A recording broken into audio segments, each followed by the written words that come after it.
আসসালামু আলাইকুম। নারীর মাসিক বা পিরিয়ডে স্যানিটারি ন্যাপকিনের ব্যবহার ছড়িয়ে পড়েছে শহর থেকে গ্রাম অঞ্চলে। নারীর সুস্বাস্থ্যের জন্য স্যানিটারি ন্যাপকিনের গুরুত্ব যেমন রয়েছে, তেমনি এর সঠিক ব্যবহার না জানলে ঘটতে পারে নানা বিপদ। পিরিয়ডের সময় পরিচ্ছন্নতায় গাফলতি থেকে নারীর জরায়ুর মুখে, ত্বকে নানা সমস্যা ছাড়াও হতে পারে জরায়ুর সংক্রমণ। কাপড় হোক বা স্যানিটারি প্যাড অবশ্যই 4 থেকে 6 ঘন্টা পর পর বদল করতে হবে।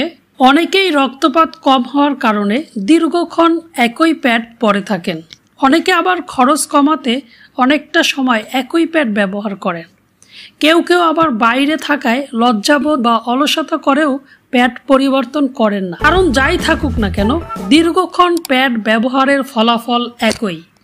অনেকক্ষণ একই প্যাড পরে থাকায় ঘাম ও রক্তের কারণে আবদ্ধ স্থানে ফাঙ্গাসের সৃষ্টি হয়, যা পরে ত্বকের সমস্যার পাশাপাশি জরায়ু ও পায়ুপথেও সমস্যার সৃষ্টি করে। পরিচ্ছন্নতায় অবহেলা করার কারণে জরায়ুর সংক্রমণ সৃষ্টি হয়। অনেকক্ষণ একই প্যাড পরে থাকলে দুর্গন্ধ হয়, রক্ত অনেকক্ষণ আবদ্ধ থাকায় পচনের সৃষ্টি হয় এবং এর থেকে সংক্রমণ দেখা দেয়। এই সংক্রমণ জরায়ু পর্যন্ত বিস্তৃত হয়।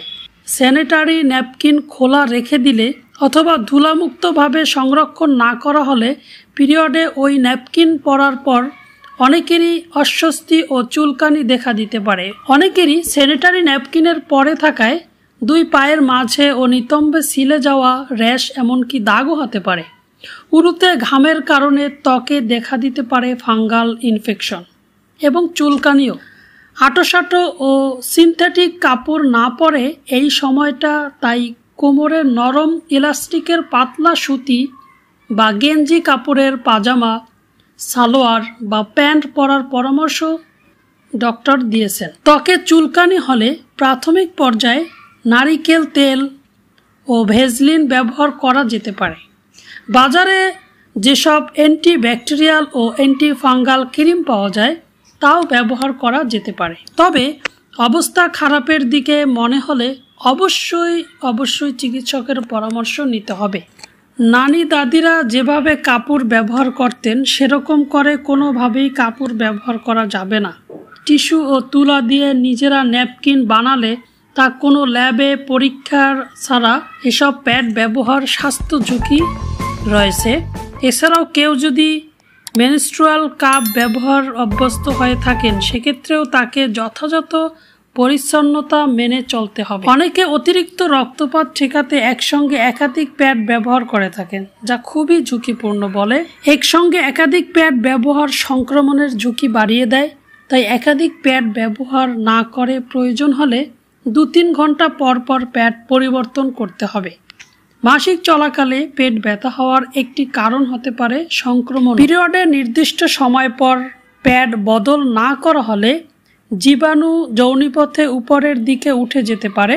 সাথে সাথেই কোনো স্বাস্থ্য সমস্যা দেখা না দিলেও ধীরে ধীরে তা প্রকাশ পায়। অনেকের দীর্ঘমেয়াদী তলপেটে ব্যথা হয়ে থাকে।